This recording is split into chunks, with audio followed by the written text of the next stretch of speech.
Hello फिर बच्चों, नमस्कार। कैसे आप सभी लोग? उम्मीद करते हैं आप लोग अच्छे होंगे और अच्छे से पढ़ रहे होंगे। तो चलिए बाबू, आज आपसे फिर आपके बीच एक नई वीडियो के साथ आपसे बात करेंगे, जो कि आज आपको देख रहे होंगे बाबू कि बिहार बोर्ड के लिए बहुत ही इंपॉर्टेंस क्वेश्चन आपके बीच में बात करेंगे। बहुत लोग लगन से मेहनत से पढ़ रहे हैं, उम्मीद कर रहा था कि अच्छी अच्छी वीडियो मिले, अच्छी अच्छी क्वेश्चन आपको पढ़ने का मिले। तो चलिए एक बार फिर से आपको कुछ सेलेक्टेड क्वेश्चन आपको लेकर आए हैं जो बहुत ही इंपॉर्टेंट होने वाला है। तो चलिए इसमें देखते हैं बाबू कि हम लोग आज सब्जेक्ट में क्या क्या पढ़ रहे हैं। तो आज क्लास 10 का हम लोग देखेंगे बाबू फिजिक्स के बारे में। किसके बारे में? तो फिजिक्स में कुछ इंपॉर्टेंट चैप्टर 1 का आपको कुछ है, आपको जिसको प्रकाश का क्या है, तो परिवर्तन तथा अपवर्तन के बारे में कुछ इंपॉर्टेंट वीडियो, कुछ इंपॉर्टेंट पॉइंट्स में है। तो चलिए देर नहीं करके आपको हम ले चलते हैं डायरेक्ट क्वेश्चंस पे। चलिए देखिए, आपके सामने कुछ प्रश्न आपका इस तरीके का है। जो पहला प्रश्न आपका है कि समतल दर्पण में बनने वाले प्रतिबिंब, यानी जो समतल दर्पण होता है, वो समतल दर्पण में जो बनने वाला प्रतिबिंब होता है उसको हमको विशेषता बताना है कि समतल दर्पण पर जो प्रतिबिंब बनता है वो कैसा बनता है। तो चलिए हम लोग इसको देखते हैं आंसर में।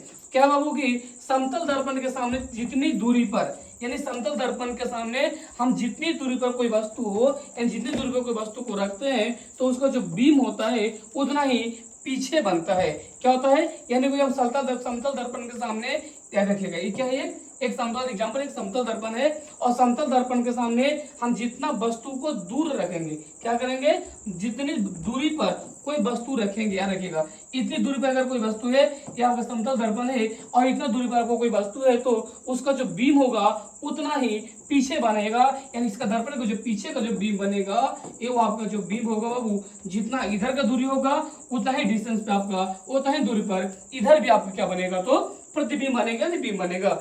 बनता है, क्या बनता है? तो लिखा हुआ है कि जब कोई वस्तु बनता है तो क्या होता है? बीम उतना ही पीछे बनता है।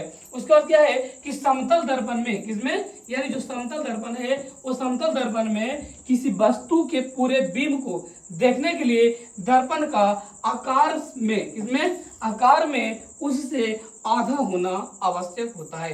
यानी जब उसके वस्तु को आकार को पूरा बड़ा देखना होता है तो क्या करते हैं बाबू? तो उसके आकार को कैसा दिखना होता है? तो बिल्कुल कैसा दिखना होता है? तो आधा दिखना होता है। कैसा दिखना होता है? तो उसके आकार में आधा हमको क्या करना पड़ता है? दिखना पड़ता है। तो चलिए ये आपका, इसके साथ साथ अगला इसका प्रश्न है। अगला प्रश्न क्या है इसका बाबू? तो देखिए आपका स्क्रीन पर है आपका कि अवतल दर्पणों में, यानी जो अवतल दर्पण होता है वो अवतल दर्पणों में उपयोग लिखिए। यानी अवतल दर्पण में क्या क्या उपयोग होता है, अवतल दर्पण को हम क्या क्या यूज करते हैं। तो चलिए हम लोग इसको देखते हैं। अवतल दर्पण में क्या क्या करते हैं? तो अवतल दर्पण के निम्न उपयोग हैं, यानी अलग अलग तरीके से हम इसको उपयोग कर सकते हैं। क्या क्या उपयोग करेंगे? तो सबसे पहला पॉइंट में आपका जवाब है कि बड़े आकार के समतल दर्पण। क्या होता है बाबू? सॉरी, क्या है? बड़े आकार के जो अवतल दर्पण होते हैं उसका प्रयोग ऊर्जा के लिए किया जाता है। किसके लिए किया जाता है? तो ऊर्जा के लिए इसका उपयोग किया जाता है। किसका? तो अवतल दर्पण का। उसके साथ साथ दूसरा जो इसका है, इनका उपयोग वाहनों की हेडलाइट बोले, यानी किसी भी गाड़ी का जो आगे का जो मेन हेडलाइट होता है, मिरर्स होता है, उसको उस लाइट में लगाया जाता है। उसके बाद लैंप में, यानी घर में आप लोग लैंप यूज करते होंगे, देखे होंगे। इसके साथ सर्च लाइट यानी या टॉर्च में भी इसको बनाने में उपयोग किया जाता है। किसका? तो अवतल दर्पण को। इसके साथ अब तीसरे क्या होता है? तो शेविंग दर्पणों को बनाने में इनका उपयोग किया जाता है। यानी अपनी भाषा में कहते हैं कि जब हम सैलून में जाते हैं, दाढ़ी बनाते हैं, बाल कटाते हैं, तो दाढ़ी बनाने में भी किसका उपयोग होता है? तो अवतल दर्पण का उपयोग किया जाता है। अगला इसका चौथा भाव क्या है इसका कि दंत चिकित्सक तथा विशेषज्ञ रोगी का परीक्षण करने में भी इसका उपयोग किया जाता है। यानी बहुत ऐसे डॉक्टर्स भी होते हैं जो दांत का निरीक्षण करने में, जांच करने में, देखने में भी इसका अवतल दर्पण का उपयोग करते हैं। परीक्षण करने में भी इनका उपयोग किया जाता है। इसके साथ चलिए आगे बढ़ते हैं। अगला प्रश्न क्या बाबू कि प्रकाश का अपवर्तन क्या है बाबू? ध्यान रखिएगा कि प्रकाश का जो अपवर्तन है, क्या? जो प्रकाश का अपवर्तन क्या है और इनके नियमों को लिखना है। तो सबसे पहले लिखना बाबू कि प्रकाश का अपवर्तन क्या होता है। तो प्रकाश का अपवर्तन के दो नियम होता है। कितना होता है? तो प्रकाश के अपवर्तन के दो नियम होता है, जिसमें पहला क्या बोल रहा है बाबू? तो पहला में है कि आपतित किरण, पहला क्या होता है? तो आपतित किरण क्या है? तो आपतित किरण, अपवर्तित किरण तथा आपतन बिंदु जो होता है वो आपतन बिंदु पर अभिलंब तीनों एक ही तल में होता है। किसमें होता है? तो एक ही तल में तीनों होता है। क्या होता है? तो आपतित किरण, अपवर्तित किरण तथा आपतन बिंदु का जो अभिलंब होता है वो कैसा होता है? तो तीनों एक ही तल में होता है। उसके साथ साथ दूसरा क्या होगा वो कि दूसरा इसका है कि जब एक ही रंग के प्रकाश की किरण, ध्यान सुनिएगा बड़ा ध्यान से इसको, कि जब एक ही रंग के प्रकाश की किरण किसी दो माध्यमों के सीमा तल पर तिरछी आपतित होती है तो आपतन कोण यानी ज्या की बोलेंगे तो साइन तथा अपवर्तन कोण होता है जो आर की जया साइन का अनुपात का नियतांक होता है, जिसे हम लोग स्नेल का नियम भी कहते हैं। देखिए छूट गया है, नियम भी कहते हैं। क्या कहते हो? तो इसको हम लोग स्नेल के नियम से भी जानते हैं। किसको? तो साइन आई बटा आर को। इसलिए हम लोग एक फॉर्मूला के माध्यम से लिखते हैं, क्योंकि इसलिए लिखते हैं क्या कि साइन क्या है?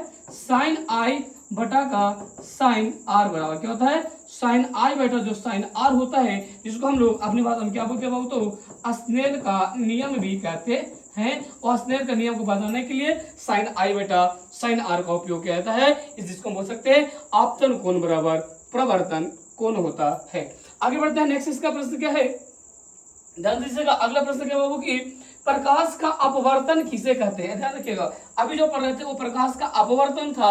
अब हमारा कि प्रकाश का परिवर्तन और इसके नियमों को लिखना है। और दूसरी भाषा में इसको भी लिख सकता है कि प्रकाश के परिवर्तन किसे कहते हैं या प्रकाश के परिवर्तन के नियमों को लिखिए या इसका कितना नियम होता है। कई तरीके से इसको हम पूछ सकते हैं, बना सकते हैं। तो चलिए इसको देखते हैं बाबू क्या है। तो सबसे पहले दिया कि जब प्रकाश क्या है किसी पॉलिश की हुई या चमकदार सतह पर पड़ता है, यानी जो प्रकाश होता है वो याद गया, वो एक चमकदार सतह होता है या जो पेंट या पॉलिश किया हुआ होता है, अगर उस सतह पर पड़ता है तो यह क्या होता है कि सुनिश्चित दिशा में विस्तृत हो जाता है। यानी जब कोई प्रकाश किसी वस्तु पर पड़ता है, ध्यान रखिएगा किसकी बात कर रहे हैं? प्रकाश के परिवर्तन क्या होता है? जैसे एग्जाम्पल, ये कोई वस्तु रखा हुआ है और इस वस्तु को क्या कहते हैं? पेंट किया हुआ। अगर इसमें कोई वस्तु का प्रकाश जाता है तो प्रकाश क्या होता है? ध्यान रखिए क्या बोले कि सुनिश्चित दिशा में विस्तृत हो जाता है, यानी फैल जाता है। क्या करता है? यहाँ आने के बाद यहाँ जब पड़ता है तो वह किरण आपस में क्या होता है? तो ये किरण फैल जाता है, तो इसको हम क्या बोलते हैं? प्रकाश का परिवर्तन करते हैं। या अपनी कई लैंग्वेज बोल सकते हो तो क्या है? किसी पॉलिश की हुई सतह से क्या है एक सुनिश्चित रूप से दिशा बदलने की परिघटना को हम क्या बोलते हैं? प्रकाश का परिवर्तन कहते हैं। इससे भी सरल भाषा में अगर जानना है तो लिख से बोल सकते हैं कि जब प्रकाश किसी वस्तु पर पड़ता है और लौट पड़ने के बाद पुनः वापस जब लौट जाता है तो लौटने की जो प्रक्रिया होता है उसको हम क्या बोलते हैं? तो प्रकाश का परिवर्तन बोलते हैं। परिवर्तन मतलब होता है पुनः वापस लौट जाना। क्या होता है? तो परिवर्तन का मतलब होता है कि पुनः वापस लौट जाना, यानी प्रकाश जब किसी वस्तु पर पड़ता है, पड़ने के बाद जब पुनः वो वापस लौट जाता है बाबू, उस प्रक्रिया को हम क्या बोलते हैं? तो प्रकाश का परिवर्तन कहते हैं। यानी जब हम किसी मिरर पे टॉर्च मारते हैं, लाइट मारते हैं, तो पुनः वापस क्या करता है? वापस आ जाता है और वो लाइट कई है ना लगती है क्या तो बिखर जाता है, इसको उसका प्रकाश की रोशनी जो होता है कहीं और देखने को मिलता है। इसके साथ साथ तीसरा क्या बाबू? दूसरा क्या है कि प्रकाश के परिवर्तन के नियम की बात कर रहे थे। तो प्रकाश के परिवर्तन के भी कितना नियम होता है? तो 2 नियम होता है। कितना नियम होता है? 2 नियम होता है। अभी हम परिवर्तन के 2 नियम पढ़े थे, है ना? इसमें भी कितना होता है? तो 2 नियम होता है। 2 नियम कौन कौन होता है? तो इसका जो होता है बाबू क्या है, ध्यान दीजिएगा। इसका क्या है कि आपतित किरण क्या होता है? जो आपतित किरण होता है बाबू क्या होता है? ध्यान दीजिएगा फिर से कि जो आपतित किरण है दर्पण के आपतन बिंदु पर, यानी जो आपतित किरण है वो दर्पण के आपतन बिंदु पर अभिलंब तथा परिवर्तित किरण एक ही तल में होता है। क्या होता है? ये जो तीनों मतलब उसको क्या बोलते हैं कि तीनों एक ही तल में होता है। और जो आपतित किरण का दर्पण का बिंदु जो होता है वो अभिलंब तथा परिवर्तित किरण जो होता है उसी भी एक ही तल में होता है। तीसरा इसका क्या है? तो प्रवर्तन कोण सदैव आपतन कोण के बराबर होता है। यानी जो प्रवर्तन कोण होता है, जितना कोण से वापस कोण बनाता है वो उसके साथ क्या होता है? तो जितना कोण से आता है उतना ही वो चले, उसको बोलते हैं कि आपतन कोण बराबर प्रवर्तन कोण भी इसको हम कह सकते हैं। तो चलिए इस तरीका है। आगे देखेंगे अगला प्रश्न। इसका अगला प्रश्न कुछ इस प्रकार का है कि हमें वाहनों में उत्तल दर्पण को, ध्यान रखिए किसमें? हमें वाहनों में उत्तल दर्पण को क्या होता है? तो पश्च दृश्य यानी पीछे देखने के जो पिक्चर होता है, पीछे देखने के लिए यानी पश्च दृश्य दर्पण के रूप में क्या वरीयता क्यों देते हैं? यानी वो इसको हम कह सकते हैं कि इस गाड़ी का जो साइड मिरर होता है, पीछे का जो मिरर, जिसके सहारे से कोई भी ड्राइवर अपनी गाड़ी चलाते वक्त उसको पीछे से देख सकता है कि हमारे पीछे से गाड़ी आ रहा है, या साइड लेने के लिए कई तरह का इसको उपयोग कर सकते हैं अपनी सावधानी को बरतने के लिए। तो चलिए देखते हैं क्या होता है कि उस कहने मतलब उस गाड़ी के वाहन में जो पीछे मिरर लगा होता है उसमें उत्तल दर्पण होता है। कौन सा होता है बाबू? तो उत्तल दर्पण होता है। तो आखिर उत्तल दर्पण क्यों लिया जाता है, अवतल को क्यों नहीं लिया जाता है?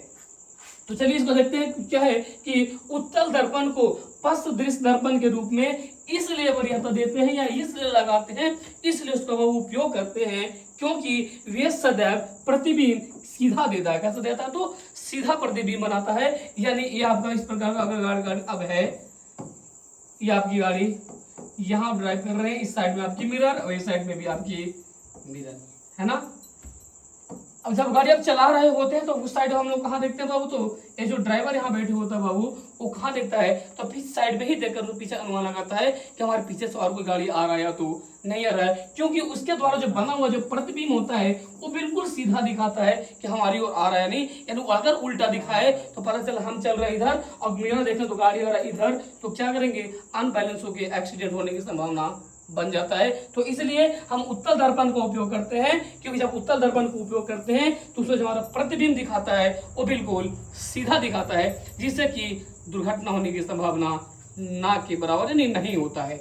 आगे बढ़ेंगे इसके साथ क्या होता है? तो इनका दृष्टि क्षेत्र क्या होता है? बहुत अधिक होता है, क्योंकि ये बाहर की ओर वक्री होते हैं। यानी वक्रीय की बात वक्रीत्व तो बोलेंगे बाबू, तो क्या होता है कि बाहर की ओर लगा होता है। कहाँ लगा होता है बाबू? तो ये जो लगा होता है कहाँ होता है? तो बाहर की ओर जब लगा होता है तो इसका जो दृष्टि होता है वो बहुत ही अधिक होता है। यानी दूर के वस्तु को भी ये बड़ा आसानी से दिखा देता है, जिससे कि देखना बड़ा आसान हो जाता है। चलिए इसके साथ साथ आगे बढ़ेंगे। चलिए बीच बीच में आप लोग बताते रहिएगा, ये आप समझ बहुत अच्छे तरीके से आप इसके स्क्रीनशॉट लेते रहेंगे, ताकि आपको पढ़ने में याद करने में आसान होगा, या तो आप इसको फेयर करने में भी आपको आसान होगा। तो चलिए आगे देखते हैं। नेक्स्ट प्रश्न क्या है कि उत्तल दर्पण, ध्यान रखिएगा इसके बाद तो उत्तल दर्पण की बात कर रहे हैं कि उत्तल दर्पण तथा अवतल दर्पण में क्या अंतर है, या तो बोल सकते हैं उत्तल दर्पण और अवतल दर्पण में क्या करना है? तो सीधा अंतर लिखना है। क्या लिखना है? वो तो अंतर लिखना है। तो अंतर कैसे लिखेंगे? तो देखिएगा, ये पहला आपका है अवतल दर्पण और यहाँ आपका है उत्तल दर्पण।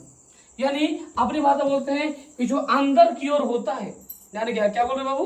जो अंदर की ओर धंसा होता है वो अवतल दर्पण होता है, और जो उभरा हुआ भाग होता है, उठा हुआ भाग होता है, उसको हम उत्तल दर्पण कहते हैं। यानी उठा हुआ को उत्तल दर्पण और धंसा हुआ को हम क्या बोलते हैं? तो अवतल दर्पण कहते हैं। चलिए देख सकते हैं इसमें अंतर क्या है। तो चलिए सबसे पहला अंतर मैं बोल रहा बाबू कि इसमें परिवर्तन करने वाला, क्या करने वाला? तो परिवर्तन करने वाला चमकीला तल अंदर धंसा होता है। यानी किसमें बात कर रहे हैं? तो अवतल दर्पण में कैसा होता है? जो चमकीला करने कैसा होता है? वो तो अंदर धंसा होता है। और इसमें क्या बोल रहा है कि इसमें परिवर्तन करने वाला चमकीला सतह जो होता है वो बाहर धंसा होता है। कहाँ धंसा होता है? तो बाहर होता है। तो चलिए इधर इस तरीके का पिक्चर आप देखे होंगे, है ना। इस तरीके का बाहर एक उभरा होता है और एक अंदर की ओर होता है। चलिए दूसरा क्या बाबू इसमें से? तो ये बोला कि एक चमकीला वाला तो वो अंदर की ओर होता है और एक जो होता है बाबू वो बाहर की ओर उभरा होता है। इसके साथ ये देखेंगे दूसरा क्या है कि इनमें वास्तविक और आभासी दोनों प्रकार के प्रतिबिंब बनते हैं। किसमें बाबू? तो अवतल दर्पण जो होता है इसमें दोनों प्रकार के प्रतिबिंब बनते हैं, और इसमें जो होता है अवतल दर्पण में सिर्फ और सिर्फ आभासी प्रतिबिंब बनता है। कैसा बनता? तो आभासी प्रतिबिंब बनता है। उसके बाद तीसरा इसमें है कि इनमें प्रतिबिंब उल्टा और सीधा दोनों बनते हैं।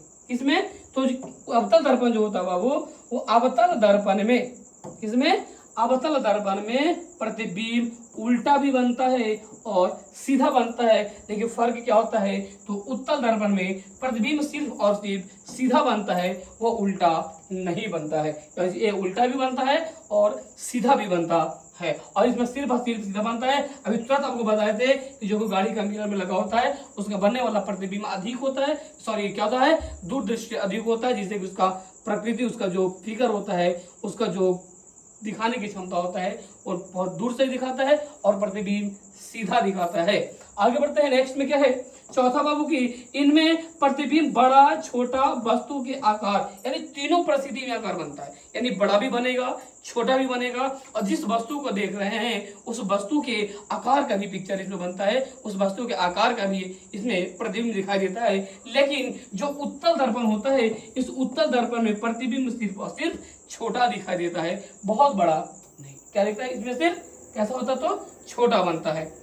आगे देखते हैं इसमें कैसा बनता है तो सीधा बनता है और कैसा बनता है इसमें छोटा बनता है। इसमें क्या होता था कि बड़ा भी बनता है छोटा भी बनता है और वस्तु के आकार का भी बनता है, यानी तीनों परिस्थिति में हमारा ये बनता है। किसमें तो अवतल दर्पण में, यानी हम कह सकते हैं कि अवतल दर्पण में बने हुए प्रतिबिंब जो होता है बाबू वो तीनों परिस्थिति में होता है, बड़ा छोटा और बड़ा भी छोटा भी, और कैसा बनता है तो वह वस्तु के आकार का ही बनता है। और उत्तल दर्पण में जो बना हुआ प्रतिबिंब होता है वह सिर्फ और सिर्फ छोटा बनता है। तो चलिए आगे बढ़ते हैं नेक्स्ट प्रश्न में।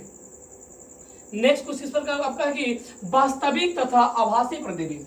ध्यान रखिएगा जो वास्तविक होता है और एक आभासी होता है, यानी वास्तविक और आभासी प्रतिबिंब में क्या अंतर है, यानी दोनों के बीच का अगर अंतर देखेंगे दोनों में प्रतिबिंब बनता है, लेकिन दोनों का जो प्रतिबिंब होता है बाबू कुछ अलग होता है। जो पहला होता है वास्तविक यानी रियल में जो बनता है वो, अब एक आभासी यानी काल्पनिक जिसको बोलते हैं हम लोग, काल्पनिक यानी डिसाइड करते उसको अनुमानित करके बताते हैं कि ऐसा बनेगा, और एक रियल बन रहा है और एक बनेगा, इसमें थोड़ा फर्क हो जाता है। तो चलिए कैसे देखेंगे इसको, तो चलिए हम लोग देखते हैं वास्तविक प्रतिबिंब में क्या होता है और इसमें आभासी में क्या होता है। तो बड़ा ध्यान से समझेंगे, देखिएगा इसको। पहला इसमें क्या बाबू क्या है कि वास्तविक प्रतिबिंब को, यानी जो वास्तविक प्रतिबिंब होता है हम उसको पर्दे पर प्राप्त कर सकते हैं, यानी पर्दे पर इसको प्राप्त किया जा सकता है। लेकिन जो काल्पनिक होता है आभासी होता है इसको हम कभी भी पर्दे पर प्राप्त नहीं कर सकते हैं, यानी जो पर्दे पर जिसको प्राप्त नहीं कर सकते वो वास्तविक नहीं हो सकता है, और जिसको पर्दे पर प्राप्त कर सकते हैं वह प्रतिबिंब कैसा होता है तो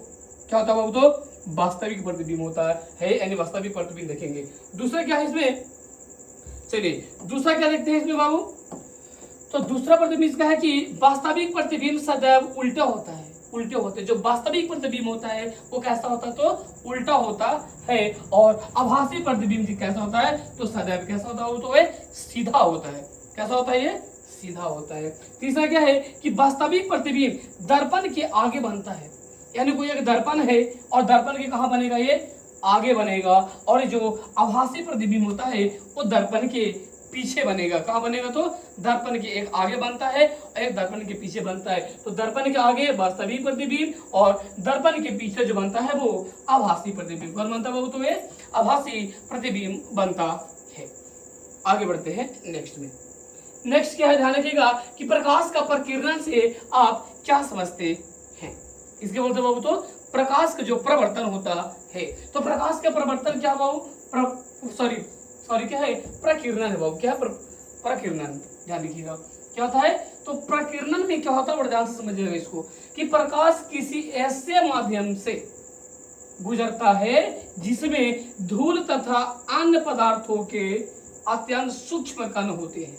क्या देखिएगा, यानी सूर्य का जो प्रकाश होता है कि जब प्रकाश किसी ऐसे माध्यम से गुजरता है जिसमें धूल कण अन्य पदार्थों के अत्यंत, यानी और जो दूसरा पदार्थ होता है उससे अत्यंत कैसा होता है तो सूक्ष्म कण होता है, यानी छोटा होता है। तो इसके द्वारा प्रकाश सभी दिशाओं में परिष्कृत हो जाता है, यानी बिखर जाता है, बढ़ जाता है। तो इस प्रकार का प्रक्रिया को क्या कहते हैं तो प्रकाश का प्रकीर्णन करते हैं। यानी जब सूर्य की प्रकाश किसी वस्तु पर पड़ने के बाद पुनः कई भागों क्या होता है देखिएगा, ये सूर्य की प्रकाश आ रहा है, ये सूर्य की प्रकाश आने के बाद यहाँ से कई भागों में क्या होता है विस्तृत हो जाता है, यानी बढ़ जाता है।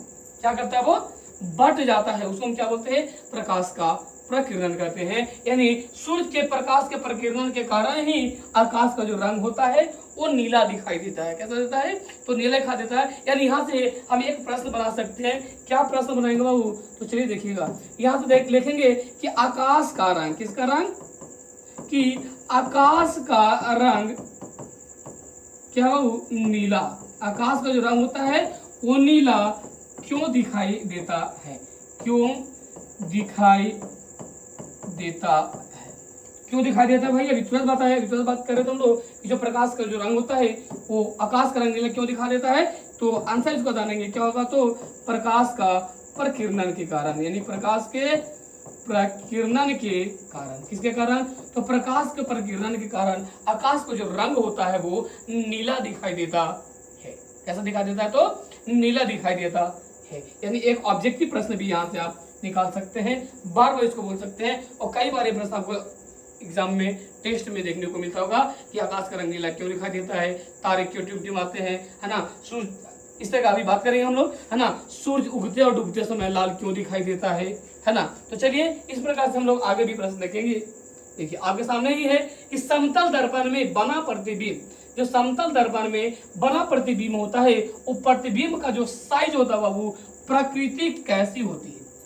ध्यान रखिएगा क्या बात कर रहे हैं, जो समतल दर्पण में बना प्रतिबिंब का जो साइज होता है उसकी प्रकृति कैसा होता है। जब समतल दर्पण पर, किस पर ध्यान रखिएगा, जब समतल दर्पण पर कोई प्रतिबिंब बनता है तब, तो समतल दर्पण जब कोई प्रतिबिंब बनता है बाबू, तो समतल दर्पण द्वारा बना प्रतिबिंब क्या होता है, तो बिंब के समान प्रतिबिंब का साइज होता है, यानी जैसा उसकी आकृति होगा उसी तरीके का उसका क्या बनेगा, आकार बनेगा, उसी तरीके का उसका क्या बनता है, परछाई यानी प्रतिबिंब बनता है। वस्तु बड़ा तो प्रतिबिंब बड़ा, वस्तु छोटा तो प्रतिबिंब उसका छोटा बनता है। आगे करेंगे दो में क्या है कि प्रतिबिंब दर्पण के उतना ही पीछे बनता है कि जितनी दूरी पर वस्तु समतल दर्पण के सामने होता है। ध्यान रखिएगा, ये एक समतल एग्जाम्पल डालेंगे, समतल दर्पण है, समतल है, यानी समतल दर्पण के क्या रखेंगे, तो दर्पण के उतना ही पीछे बनता है जितनी दूरी पर वस्तु समतल दर्पण के सामने होता है। यानी जितना इसको दूर वस्तु दूर करेंगे प्रतिबिंब उतना ही दूर बनेगा, और यहाँ भी क्या बनते जाएगा, तो दूर बनता चला जाएगा। जितना नजदीक जाएंगे प्रतिबिंब उतना क्या बनेगा, नजदीक बनेगा, और जैसे ही दूर जाएंगे तो वस्तु को जो बना प्रतिबिंब समतल दर्पण के सामने उतना ही क्या हो जाएगा बाबू, कैसा होगा, तो पीछे बनेगा। आगे जाएंगे आगे बनेगा, पीछे जाएंगे तो प्रतिबिंब पीछे बनेगा। आगे इसके बाद क्या होता है कि काल्पनिक प्रतिबिंब बनता है, यानी इसका जो प्रतिबिंब होता है कैसा बनता है, वास्तविक नहीं बनता है।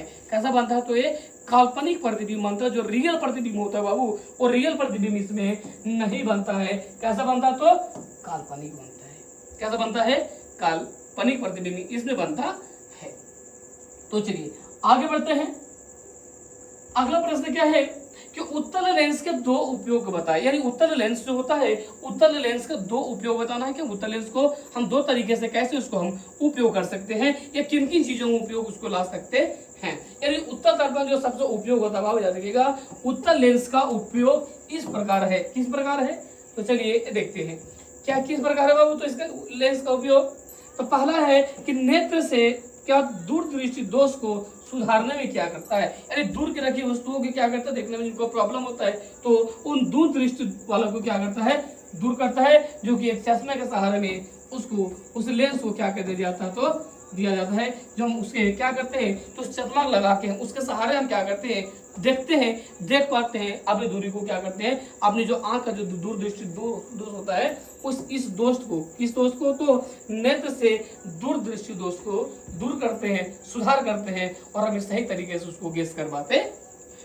दूसरा क्या होता है, तो छपाई के छोटे छोटे अक्षरों के पढ़ने में होता है। यानी बहुत लोगों को देखता होंगे जो पेपर पढ़ने वाले लोग होते हैं, चाहे पढ़ाई करने वाले बच्चे होते हैं, उन लोगों को छोटे छोटे अक्षर को पढ़ने में बड़ा प्रॉब्लम होता है, क्योंकि उनको जो होता है किसका देता होता है, तो उस आंख में क्या होता है, नजदीक रखी वस्तुओं को देखने में बड़ा क्या होता है, प्रॉब्लम होता है। तो इसके सहारे में क्या होता है, उसको दूर करने के लिए क्या करते हैं हम लोग, तो उत्तल लेंस को लगाते हैं। किस लेंस को लगाते हैं, उत्तल लेंस को लगाते हैं। देखिए आप एक एग्जांपल आपको दिखा रहे हैं आपके सामने, ये देखिए, ये आपके गूगल लेंस, ये आपकी ग्लास है ना। तो इसके कई ऐसे आपके पास भी होगा, आपके घर में बहुत सारे जो जिन साल लोग यूज करते होंगे, आप उसको देखे होंगे कि इस ग्लास को क्या करते हैं बाबू, लगाते हैं। क्या करते हैं, तो लगाते हैं, जिससे क्या होता है, बहुत लोग अपने अपने तरीके से यूज करते हैं। किसी को दूर दृष्टि का प्रॉब्लम है, किसी को निकट दृष्टि दोष है, किसी को है ना छोटे अक्षर नहीं दिखाई देता, तो किसी को दूर के रखे वस्तुओं को नहीं दिखाई पड़ता है, कई तरीके को उनको समस्या आ जाता है। तो उस समस्या में इसको हम क्या करते हैं, तो उपयोग करते हैं।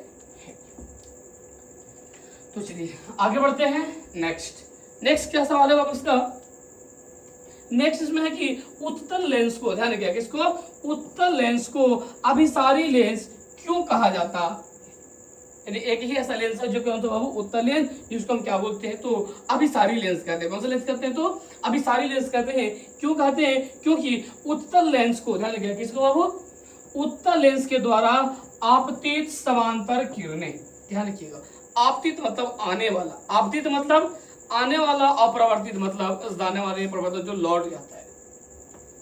तो उत्तल क्या था, क्या बात कर रहा हूं, तो उत्तल लेंस के द्वारा आपतित समांतर किरणें प्रवर्तन के फलस्वरूप, यानी जब वो परिवर्तन करता है, पड़ता है, तो उसके बाद जो लौट जाता है, परिवर्तन करता है, तो उसके फलस्वरूप एक बिंदु पर मिलती है।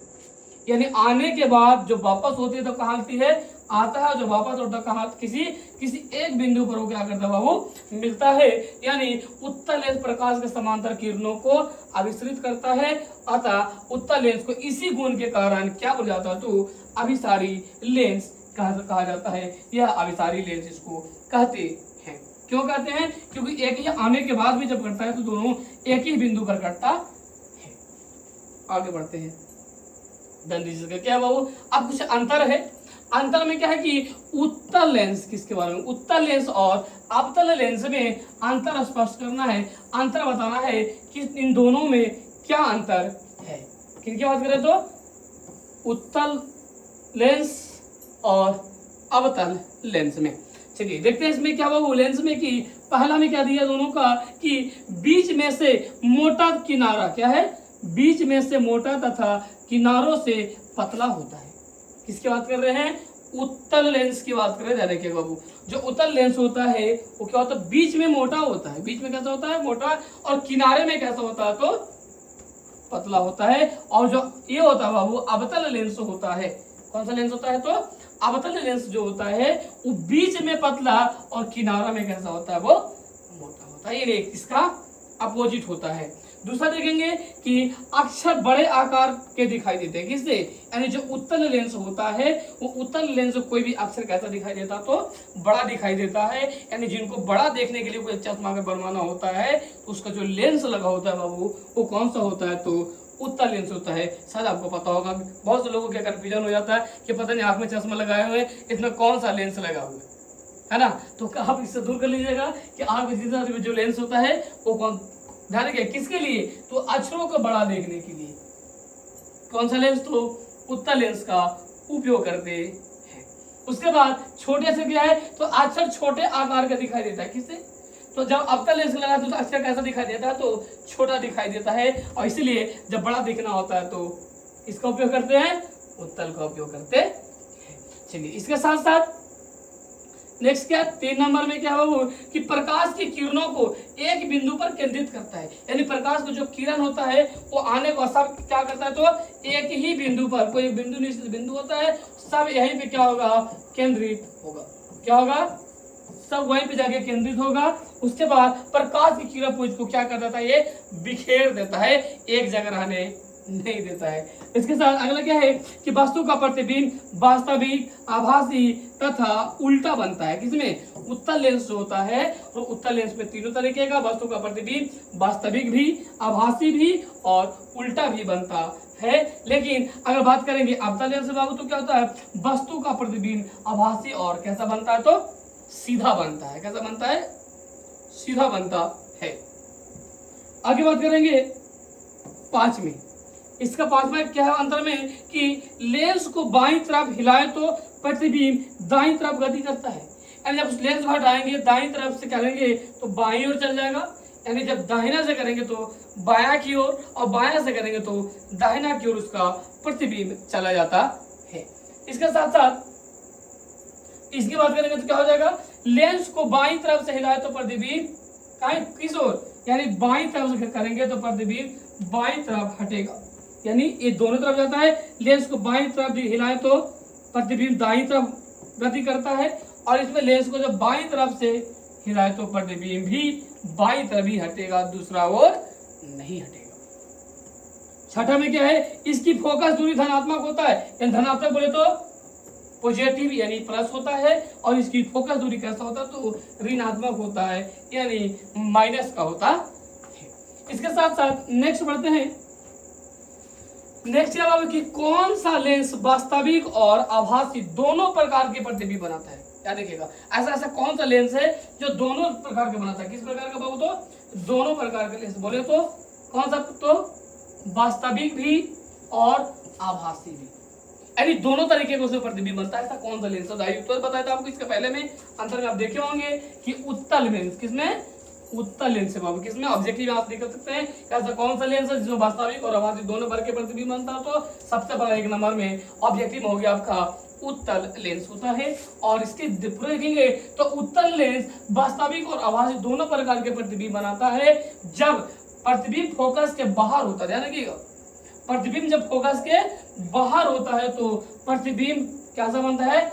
बाहर हो तो लेंस वास्तविक प्रतिबिंब, और जब प्रतिबिंब फोकस के भीतर हो यानी अंदर होता है तो कौन सा प्रतिबिंब बनता? तो आभासी प्रतिबिंब बनता है। यानी ध्यान रखिएगा, इसको दो हाथ में सीधे से बोल सकते हैं इसको एक लैंग्वेज में कि यानी जब प्रतिबिंब, ध्यान रखिएगा, जब बीम के बाहर, किसके?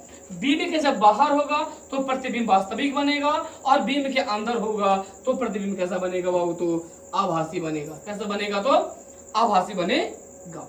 आगे बढ़ते हैं नेक्स्ट में। देखिए अभी बात कर ही रहे थे कि सूरज उगते और डूबते समय लाल क्यों दिखाई देता है।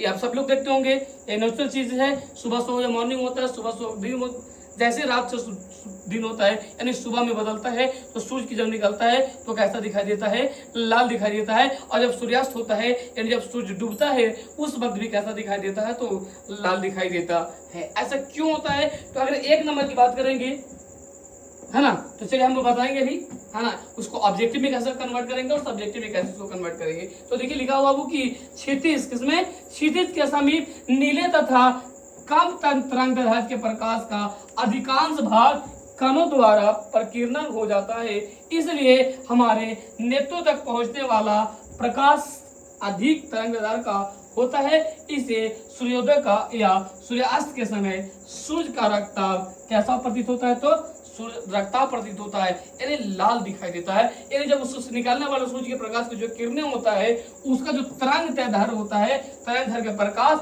अधिकांश भाग जो होता है उसका वो कहाँ होता है?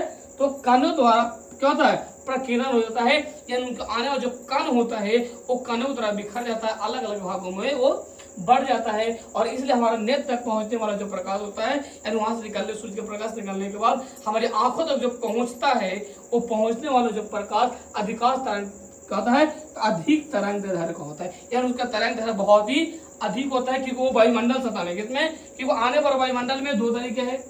क्या है बाबू? दो तरीके का जब हवा होता है उसमें क्या करता है? दो तरीके में जो बढ़ जाता है तो क्या होता है? उसके निकलने वाले प्रकाश में जो किरण होता है हमारे आंखों तक पहुंचने में कैसा होता है? आंखों तक पहुंचने में उसका अधिक मात्रा में दिखता है, इसलिए क्या देखते हैं? इस सूर्य का जो प्रकाश होता है वो लाल दिखाई देता है। इसे कह सकते हैं कि वायुमंडलीय, क्या बाबू? क्या है? वायुमंडलीय अपवर्तनांक के कारण। किसके कारण? तो अपवर्तनांक, क्या है? अपवर्तनांक के कारण। किसके कारण बाबू? तो वायुमंडलीय अपवर्तनांक के कारण। हम सीधी भाषा में बोल सकते हैं कि सूर्योदय का जो रंग होता है वो लाल क्यों दिखाई देता है? तो वायुमंडलीय अपवर्तनांक के कारण इसका रंग लाल दिखाई देता है।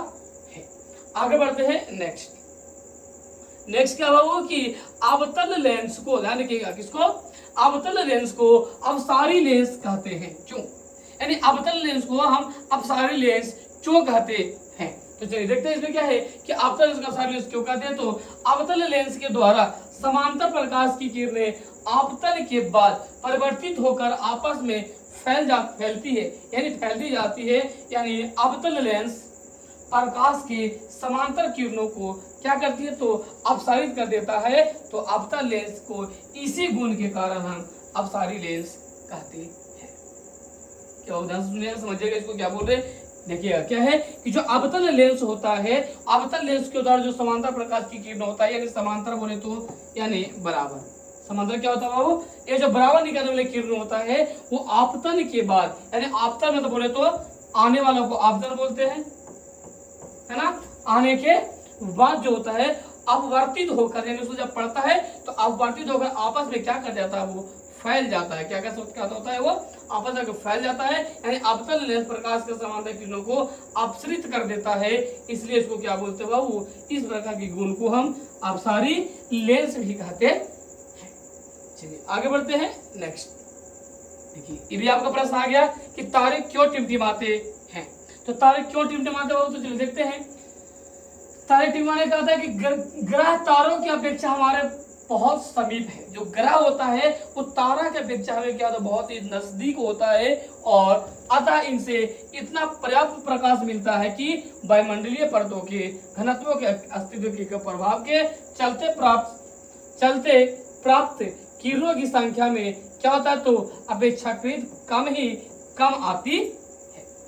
ध्यान रखिएगा क्या बोल रहे हैं, यानी सूर्य जो प्रकाश होता है, जो ग्रह सूर्य के प्रकाश की निकलता है वो, और तारा और ग्रह होता है वो क्या होता है, ग्रह हम लोग क्या होता है बहुत नजदीक है, और जो सूर्य के प्रकाश तारा जो होता है वो क्या पृथ्वी से ऊंचाई पर, इसलिए क्या बोलते हैं कि जो तारों की, ध्यान रखिएगा, ग्रह तारों की अपेक्षा जो ग्रह होता है, ध्यान रखिएगा कौन सा बाबू, ये जो ग्रह है वो तारा के अपेक्षा, किसके अपेक्षा, यानी तारे की अपेक्षा बहुत समीप है। ये नजदीक में है और एक इसमें बहुत दूर में है, अतः इनसे पर्याप्त प्रकाश मिलता है। किनसे, जो नजदीक है उससे पर्याप्त प्रकाश मिलता है, और दूर उसको पर्याप्त प्रकाश नहीं मिल पाता है, तो कि वायुमंडलीय परतों के घनत्व के अस्थायित्व के प्रभाव के चलते प्राप्त चमकते दिखाई देते हैं। यानी जो तारा होता है वो कैसा दिखाई देता है, तो वायुमंडलीय अववर्तनांक के कारण क्या होता है, तो चमकता हुआ दिखाई देता है ना। तो तारों से चलने वाले प्रकाश की किरण वायुमंडल के विभिन्न घनत्व वाले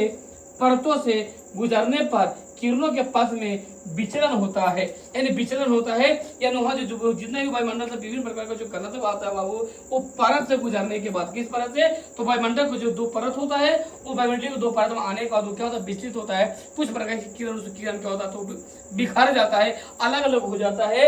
इसलिए तारे का प्रकाश का विभिन्न क्षणों में अपवर्तित होते हैं, अलग अलग बदल जाता है, और तारे क्या करते हैं, टिमटिमाते नजर आते, क्या होता है, इस प्रकार से हमारा तारा टिमटिमाते भी नजर आता है। चलिए आगे बढ़ते हैं नेक्स्ट में, पूरा आपका नेक्स्ट यानी कंप्लीट हो जाता है। चलिए तो बहुत बहुत आपको धन्यवाद, थैंक यू इतने सारे वीडियो को आपको देखने के लिए। आपको देखिए, और जाते जाते एक बार लास्ट में जरूर बोलूंगा आपसे एक विनती, एक रिक्वेस्ट जरूर आपसे है कि अगर आपको ये वीडियो से अच्छा लगा होगा तो आप इसको JMS स्टडी एकेडमी, जिस पे आप इस वीडियोस को देख रहे हैं, यानी JMS study academy YouTube channel को आप जाते जाते सब्सक्राइब जरूर कर दीजिएगा। बहुत बहुत धन्यवाद।